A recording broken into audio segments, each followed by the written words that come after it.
RJ Classes 2.0। नमस्कार दोस्तों, मैं आरजे सिद्धार्थ आरजे क्लासेस 2.0 में आपका स्वागत करता हूं। दोस्तों, आज हम लोग पढ़ेंगे हर्यक वंश में अजातशत्रु। इससे पहले दोस्तों हम लोगों ने बिंबसार पढ़ लिया था। एक बार देख लेते हैं। बिंबसार मित्रों, बिंबसार हम लोगों ने पढ़ लिया था। बिंबसार का जो पुत्र होता है अजातशत्रु, आज हम लोग अजातशत्रु पढ़ेंगे।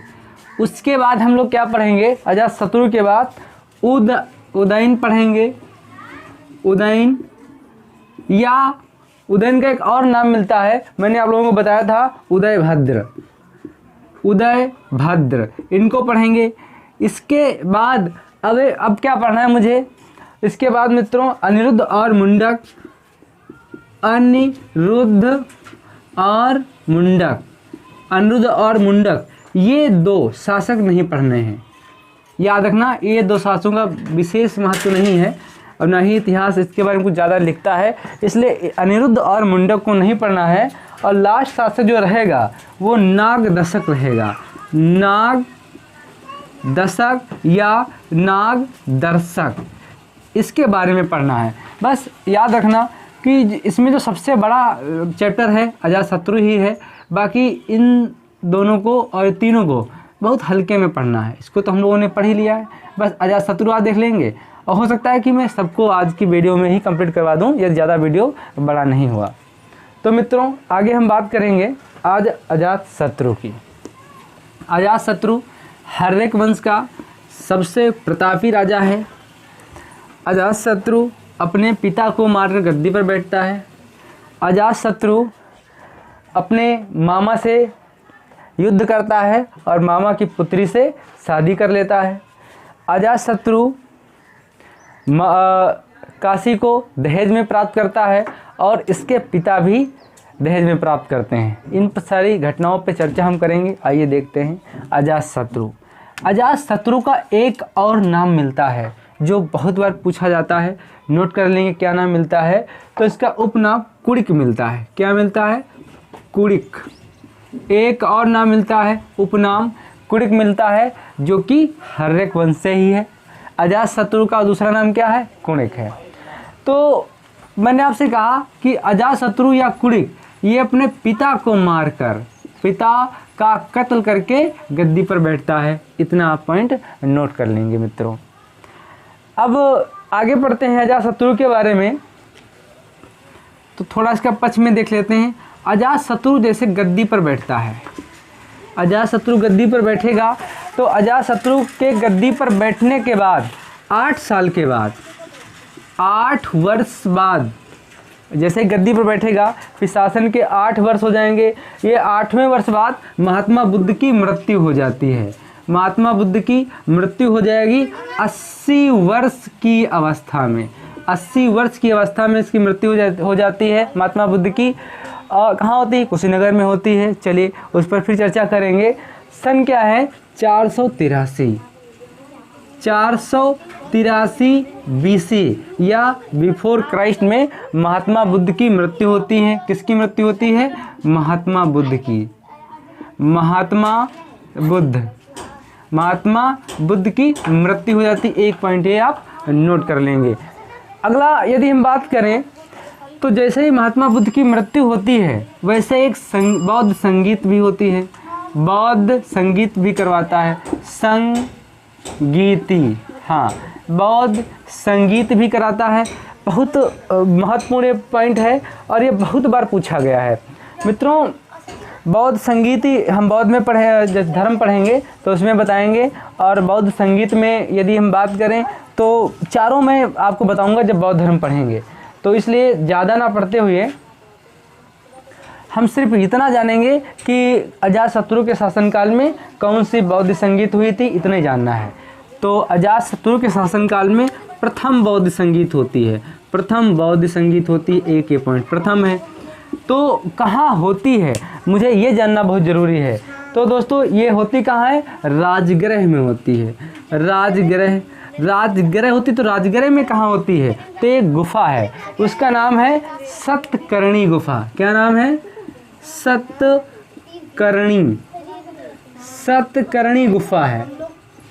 सतकर्णी गुफा में बौद्ध संगीत होती है। एक ये पॉइंट। उस समय शासक कौन है तो मैं पहले ही बता चुका हूँ, कुड़िक या अजातशत्रु शासक है। कब होती है तो जैसे इनकी मृत्यु होती है 483 में होती है। एक एक पॉइंट नोट कर लेंगे। इसके बाद इसका अध्यक्ष कौन है, संगीति का अध्यक्ष कौन है, अध्यक्ष की बात करें तो महाकश्यप हैं। अध्यक्ष कौन है इसका तो महाकश्यप हैं, महाकश्यप अध्यक्ष इसके महाकश्यप हैं। एक पॉइंट नोट कर लेंगे। जब ये बौद्ध संगीत हुई तो इसमें क्या हुआ ये जानना जरूरी है कि कुछ बौद्ध संगीत में बौद्ध धर्म में कुछ बदलाव आया या कुछ घटना हुई जो अच्छे तरीके से बताई जा सके। हाँ हुई। क्या हुआ, सुत्त पिटक और विनय पिटक, सुत्त पिटक और विनय पिटक, सुत्त पिटक और विनय पिटक जिसके ग्रंथ रचे गए, सुत्त पिटक विनय पिटक, इनको लिपिबद्ध किया गया पाली भाषा में, लिपिबद्ध किया गया पाली भाषा में। ये पॉइंट नोट करेंगे कि इसको लिपिबद्ध कर दिया गया पाली भाषा में, सुत्त पिटक और विनय पिटक। चलिए दो ग्रंथ यहाँ पर ग्रंथ लिपिबद्ध करे गए, विनय पिटक सुत्त पिटक। ये पॉइंट बहुत महत्वपूर्ण है, बहुत बार पूछा जाता है। राजनीति के बारे में कुछ आगे हम देखते हैं। राजनीति के बारे में यदि बात करें तो जो कुणिक है या अजातशत्रु ये जल मार्ग के महत्व को देता है, जल मार्ग के महत्व को समझता है, महत्व को ये समझता है, जल मार्ग के महत्व को समझता है। तो इससे जल मार्ग को महत्व को समझते हुए इसने क्या किया, एक राजधानी बनाना चाहता है। किसको, पाटलिपुत्र, पाटलिपुत्र की अपनी राजधानी बनाना चाहता है। देखिए मित्रों, मैंने कहा था कि जो मगध है उसकी दो राजधानियां हैं। मैंने 16 महाजनपद पढ़ाए हैं, उसमें आपने पढ़ा होगा। एक राजगृह है, राजगृह या गिरिव्रज या गिरिव्रज, ये 5 पहाड़ों से घिरी हुई है। एक है पाटलिपुत्र, पाटलिपुत्र ये नदी से घिरी हुई है या पानी से घिरी हुई है, जहाँ सोन नदी, गंडक नदी, ये सब इसकी सहायक हैं, जो कि आपका बिहार में है। कैसे याद रखेंगे, पास से पानी और पास से पाटलिपुत्र, इसलिए ये पानी से घिरी हुई है। राजगृह ये 5 पहाड़ियों से घिरी हुई है। तो अब पाटलिपुत्र को राजधानी बनाना चाहता है अजातशत्रु। एक ये पॉइंट नोट कर लेंगे, बहुत महत्वपूर्ण पॉइंट है जो कि पूछा जाता है। अब देखिए, अवंती के डर से क्या करता है, ये बौद्ध औरत है। अवंती के डर से, अवंती के डर से ये एक से राजधानी होती राजगृह, क्या होती है, राजगृह इसकी राजधानी या गिरिव्रज कहते हैं। उसको चारों तरफ से दुर्गीकृत कराता है, मतलब दीवार खड़ी कराता है ताकि इस पर कोई हमला ना हो पाए, क्योंकि उस समय सबसे ज़्यादा दुश्मनी इसकी कौशल और अवंती से थी।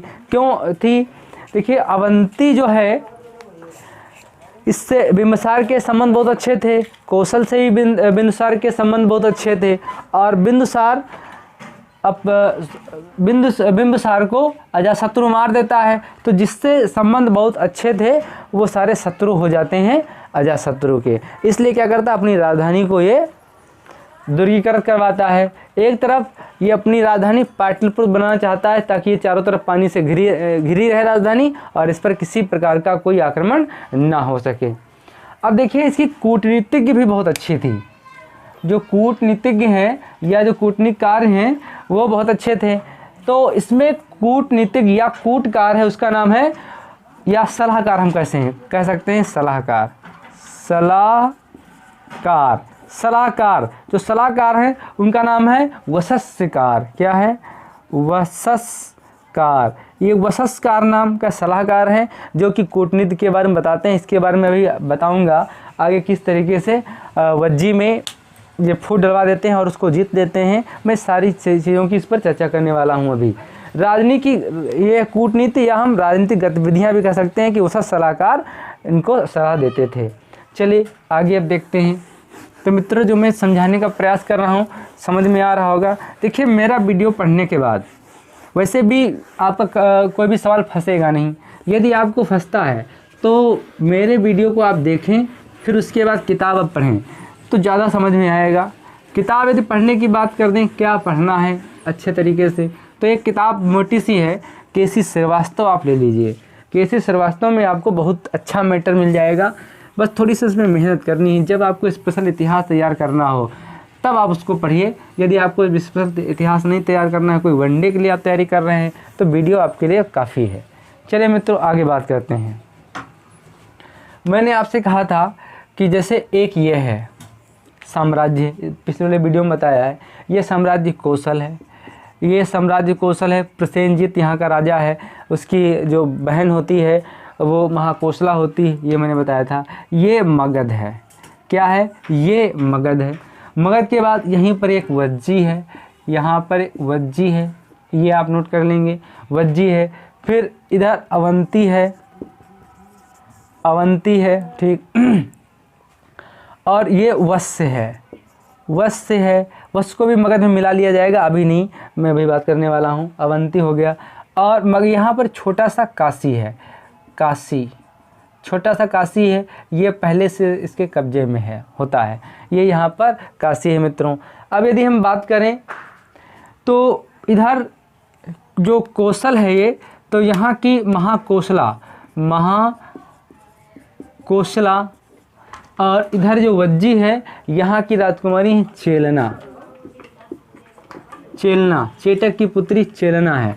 मैं बात कर रहा हूँ, इधर अंग है, इधर अंग है, तो यहाँ पर अभी बिंबसार है। जब ये बिंबसार है तो बिंबसार अपने आप को फैलाना चाहता है, अपने क्षेत्र को फैलाना चाहता है, तो ये क्या करता है बिंबसार, इधर प्रसेनजीत की बहन कोसला से शादी कर लेता है। ठीक है भाई, शादी कर लेगा। इधर जब शादी कर लेगा, इधर चेलना से शादी कर लेता है, चेलना से शादी कर लेगा तो ये भी मगध में मिल जाएगा। इधर मित्रता से और इधर आक्रमण के द्वारा अपने साम्राज्य को बढ़ा लेता है, मैंने ये बताया था। अब अजातशत्रु क्या करेंगे, अजातशत्रु अपने पिता को मार देंगे। जब पिता को मार देंगे, गद्दी पर बैठ जाएंगे। तब होता क्या है, यहाँ के जो प्रसेनजीत है, प्रसेनजीत नाराज हो जाता है। प्रसेनजीत जब नाराज हो जाता है तो ये काशी जो दहेज में दी थी ये वापस ले लेता है। कौन, कौशल, मतलब प्रसेनजीत कहें या कौशल जनपद कहें, बात एक ही है। तो ये गुस्सा हो जाएगा, आग बबूला हो जाएगा प्रसेनजीत। अब ये इनको मारना चाहेगा, क्योंकि भाई जिसके बहनों को मार दिया गया है तो जाहिर सी बात गुस्सा ही होगा। ऐसी स्थितियों में अब मगध, यहाँ पर शासक कौन अब है, अजातशत्रु है। अजातशत्रु है, बिंबिसार की मृत्यु हो चुकी है, इसने हत्या कर दी अजातशत्रु ने अपने पिता की। तो अजातशत्रु ये क्या करेगा, इधर आक्रमण इनमें दोनों में हो जाएगा। प्रसेनजीत और इधर अजातशत्रु में जब आक्रमण हो रहा होता है तो प्रसेनजीत हार जाते हैं। प्रसेनजीत हार जाएंगे तो प्रसेनजीत अपनी पुत्री की शादी मगध मतलब अजातशत्रु से कर देते हैं। अजातशत्रु से कर देंगे, जिसका नाम होता है वाजिरा। क्या नाम होता है, वाजिरा। वाजिरा प्रसेनजीत की पुत्री है, इससे इनकी शादी हो जाती है, वाजिरा से इनकी शादी हो जाती है। ये काशी दोबारा अजातशत्रु या मगध को दोबारा दहेज में मिल जाती है और हमेशा के लिए इनकी हो गई।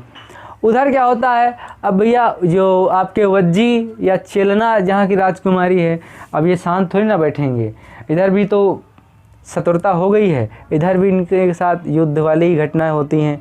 अवंती के बारे में अभी पढ़ूंगा, अंग तो पहले से इनका रहता है। तो चेलना से इनका जब विवाह हो जाता है, आपसी संबंध खराब हो गया, अजातशत्रु अब वज्जी को जीतना चाहता है, वज्जी से युद्ध करेगा।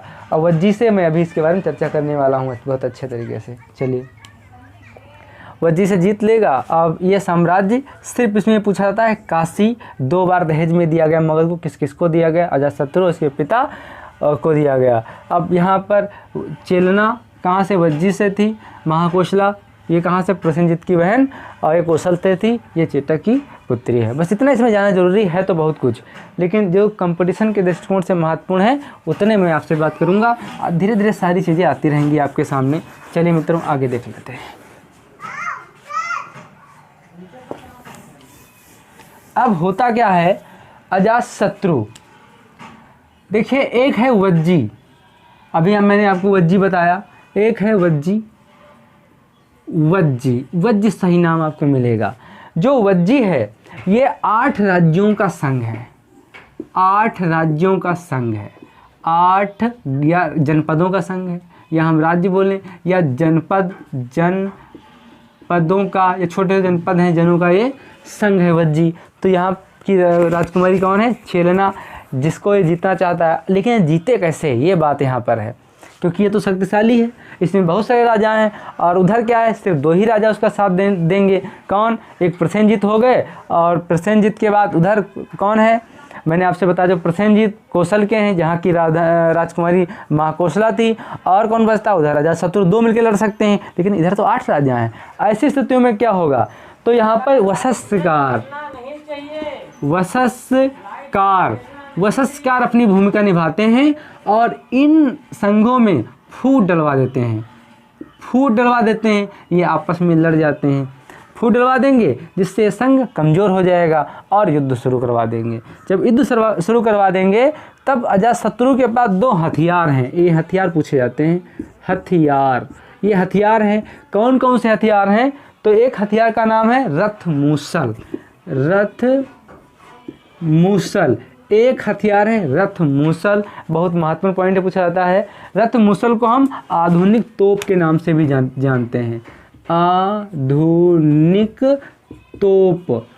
आधुनिक तोप के नाम से भी जानते हैं। ये मत सोचना कि उस समय बारूद थी, बारूद अभी नहीं है यहाँ पर। तो रथ मूसल है, आधुनिक तोप के नाम से जाना जाता है। एक है महाशिला कटक, एक हथियार है महाशिला कटक। पिक्चरों में देखा होगा, दरवाज़ा तोड़ने के काम आता है, बड़ी बड़ी दीवारें गिराने के काम आता है। तो महाशिला कटक एक हथियार इनके पास है। तो ये हथियार वज्जी के पास नहीं। इससे क्या होता है? वज्जी को फूट डलवा देता है वशस्कार, और इन हथियारों के बल पर वज्जी को जीत लेते हैं। वैसे वज्जी में तो इनके मामा थे, नाना भी थे, नाना थे, और महाकौशल जहाँ की राजकुमारी थी कौशल की, वहाँ इनके मामा थे। तो मामा से युद्ध करता है और नाना से भी युद्ध करता है ये, लेकिन अलग अलग है। मामा कौशल में है, नाना वज्जी में है, यहाँ से युद्ध करता है। ये पॉइंट आपको नोट कर लेना है। अब देखिए, अब जब वज्जी का युद्ध हो रहा था, एक पॉइंट बहुत पूछा जाता है। जब वज्जी का युद्ध हो रहा था तो एक दार्शनिक थे मक्खालपुत्र गोसल, मक्खालपुत्र, ये दार्शनिक हैं, मक्खालपुत्र गोसल, ये दार्शनिक हैं। इनकी वज्जी के विरुद्ध युद्ध करते हुए मृत्यु हो जाती है। तो इनका नाम बहुत महत्वपूर्ण है मित्रों, ये खूब पूछा जाता है, बहुत महत्वपूर्ण है। अब आगे यदि हम बात करते हैं तो मगध विजयी रहा 2 बार। अब मगध विजयी रहा, वज्जी मगध में शामिल हो गया, और फिर हमेशा के लिए इसी का हो गया। बस इतना पॉइंट नोट करना है। कौशल में यदि हम आपको घटना बताएं, हम कई बार आपको बता चुके हैं। कौशल में यदि हम बताएं तो कौशल का जो प्रारंभिक राजा है वो कंस है। जो कौशल मित्रों है, मान लीजिए एक कौशल है, कौशल, यहाँ का जो प्रारंभिक राजा है वो कंस है। श्री कृष्ण वाला कंस नहीं है, ये कंस है। इसका फिर यहीं महाकौशल है, क्या है? महाकौशला यहीं पर है। महाकौशला इसकी पुत्री है, और फिर इसी का एक पुत्र भी है प्रसेनजीत। प्रसेनजीत ये इसका पुत्र भी है। प्रसेनजीत ये चाहते हैं कि हम साक्यगढ़ में जो बुद्ध भगवान है, क्योंकि प्रसेनजीत और बुद्ध भगवान समकालीन माने जाते हैं। बुद्ध भगवान हैं, उनके परिवार से हम अपनी शादी करें, ये परिवार से अपनी शादी करें, ये इनकी प्रसेनजीत की इच्छा होती है। भाई ये तो शक्तिशाली राजा हैं, छोटे छोटे गढ़राज्य हैं, ठीक है, शादी करना स्वीकार कर लेते हैं। लेकिन साक्यगढ़ वाले एक दासी से शादी करवा लेते हैं। दासी का नाम तो नहीं मुझे मालूम, और दासी से शादी करवा देते हैं, जिससे उनका एक पुत्र होता है बिडब्बू। बिडब्बू, कहीं पर बिडाबू भी लिखा है, कोई दिक्कत नहीं। बिडब्बू एक इनका पुत्र होता है। वो लगभग 20-25 साल बाद अपने ननिहाल जाता है, वहाँ कुछ गलती कर देता है। तो जो साक्यगढ़ के लोग हैं वो उसकी हंसी उड़ाते हैं, कमेंट करते हैं और बोलते हैं कि तुम चाहे जितने बड़े राजा बन जाओ, राजकुमार हो जाओ, राजश्री तुम्हें आ जाए, लेकिन तुम वास्तविक राजा नहीं बन सकते। आखिर हो तुम दासी पुत्र ही। इतना सुनते ही वो आग बबूला हो जाता है, अपने आप में ग्लानि महसूस करने लगता है, गिल्टी महसूस करता है। वो क्या करता है, गुस्से में आता है वापस। कहा जाता है कि वो प्रसेनजीत को भी मार देता है, अपने पिता को, और कुछ 40,000 के आसपास सेना लेता है और शीशा के गढ़ पर आक्रमण कर देता है, पूरे वंश को ये मिटा देता है। ऐसी और फिर ये वापस आ रहा होता है तो अचीरा एक नदी पड़ती है। क्या नदी है? अचीरा, अचीरा या ताप्ती नदी है। अचीरा या ताप्ती नदी है, उसमें अपनी सेना सहित डूब जाता है। तो लोगों ने कहा कि इसने बुद्ध भगवान के वंश पर आक्रमण किया इसलिए नदी में डूब गया, मर गया, बाढ़ हो गई। ये तो कहानियाँ हैं, इन पे नहीं हमें विश्वास करना है। बस इतना करना है कि अचीरा या ताप्ती नदी में बिडाबू डूब के मर गया था, सासगढ़ का इसने मिटा दिया। अब इतने आपको देखना है। तो अजातशत्रु के बारे में इतना बहुत महत्वपूर्ण है, बस इतने आप पढ़ लीजिए, बहुत है। इतने में आपका वनडे क्लियर हो जाएगा, इससे बाहर कोई प्रश्न नहीं आएगा। अब इसके बाद एक और शासक देख लेते हैं, उदयन, उदयन, उदयन या उदयभद्र, उदयभद्र, उदयभद्र या उदयभद्र, इनको हम देखते हैं मित्रों। अब होता क्या है, ये उदयन या उदयभद्र बहुत महत्वपूर्ण मित्रों हैं, कई बार पूछा जाता है इसके करते, नोट कर लीजिए। पाटलिपुत्र का आधुनिक नाम कुसुमपुर है। देखिए ये अलग से पॉइंट है, पाटलिपुत्र का आधुनिक नाम कुसुमपुर है, कुसुमपुर है। ये पूछा जा सकता है, अभी तक फिलहाल पूछा नहीं गया, लेकिन मुझे पता है कि मेरे एग्जाम में ऋषिपत्तनम पूछ दिया गया था तो मेरा गलत हो गया था। आप गलती मत करना। पाटलिपुत्र का नाम कुसुमपुर है, ये आधुनिक नाम है, पूछा जा सकता है। अब देखिए, पाटलिपुत्र को मगध की राजधानी बनाई। अब उदयन ने क्या किया? पाटलिपुत्र को राजधानी बनाया, पाटलिपुत्र को राजधानी बनाया, एक पाटलिपुत्र को राजधानी, राजधानी बनाया। उधर अजातशत्रु तो सोच ही रहा था बनाने के लिए, लेकिन इसने तो पाटलिपुत्र को राजधानी बना दी। एक पॉइंट नोट कर लेंगे। इससे पहले जो मगध की राजधानी है तो मैंने बताया राजगृह या गिरिब्रज है, या गिरिब्रज है, एक एक पॉइंट नोट कर लेंगे। इससे पहले राजगृह या गिरिब्रज है। अब जो उदयन है इसकी विशेषता ये है कि ये बौद्ध धर्म प्लस जैन धर्म, बौद्ध धर्म जैन धर्म दोनों को मानता है। एक ये पॉइंट, जो उदयन है ये बौद्ध धर्म जैन धर्म दोनों को मानता है। राजगृह या गिरिब्रज ये पहले की राजधानी है। पाटलिपुत्र को राजधानी किसने बनाया मगध की? उदयन या उदयभद्र ने बनाया, जिसका वर्तमान नाम क्या है? कुसुमपुर है। कुसुमपुर से इसकी पहचान करी गई। ये मित्रों आपको पढ़ना है। अब इसके बाद जो शासक आते हैं, अनिरुद्ध आते हैं। क्या? अनिरुद्ध आते हैं। मुंडक आते हैं, मुंडक। इन दोनों को नहीं पढ़ना है। किसको पढ़ना है मित्रों? तो अब नागदशक या दर्शक, दर्शक या नागदशक, नागदशक या दर्शक को मित्रों पढ़ना है। दर्शक या नागदशक को पढ़ना है। अब मित्रों होता क्या है, ये बनारस, बनारस एक पॉइंट नोट कर लेंगे। दर्शक या नागदशक, बनारस के राज्यपाल अमात्य, एक बनारस का राज्यपाल होता है जिसको हम अमात्य भी बोलते हैं। क्या? अमात्य या अमात्य भी बोलते हैं। बनारस का राज्यपाल या अमात्य कौन है? शिशुनाग है। बस इतने पढ़ना है। शिशुनाग, शिशुनाग नागदशक की हत्या कर देता है और नींव डालता है। शिशुनाग किस वंश की नींव डालता है? नागवंश की नींव डालता है मित्रों, शिशुनाग की, शिशुनाग वंश की। इधर लिखते हैं शिशुनाग वंश की नींव डालता है कौन? शिशुनाग। एक ये पॉइंट आप नोट कर लेंगे। हर्यक वंश का अंतिम शासक नागदशक या दर्शक था। या आपका हर्यक वंश समाप्त हो गया। आप कहेंगे तो इससे डीप भी हम पढ़ा देंगे मित्रों, और अच्छा लेके चलेंगे। तो मित्रों हर्यक वंश आज हम लोगों ने समाप्त कर लिया। शिशुनाग वंश, नंद वंश, ये दो वंश अगले वीडियो में हम पढ़ेंगे। वीडियो आपको कैसा लगा? कुछ समझ में आ रहा है, नहीं आ रहा है? मेरे पढ़ाने का तरीका कैसा है? आप और हम कैसा सुधार करें, कितना अच्छा कर सकते हैं, इस पर आप मुझे कमेंट करके बता सकते हैं। हम आपके कमेंट के आकांक्षी रहेंगे। धन्यवाद दोस्तों, नमस्कार।